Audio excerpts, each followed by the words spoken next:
داسې چې دا دې دغو خلکو دغو کیسو له وجې دا مخکیني قومونه رسول الله فرمایي هلاک شوي دي.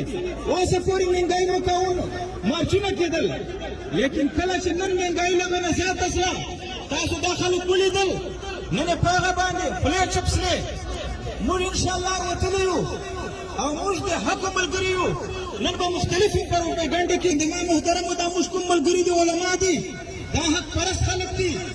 ګوره دا په ډرون مو چا دسته حقونه وکړل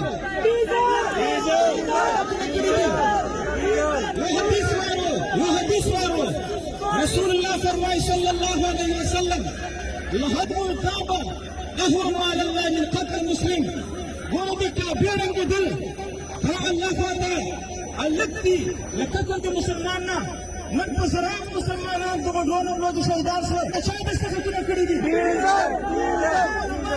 اپیل کوم چې د ما محترم رئیسو د مسلمان قتل چوره ګناه ده او تاسو ولیدل چې کوم خلکو د ډرون په حمایت چې دستخطونه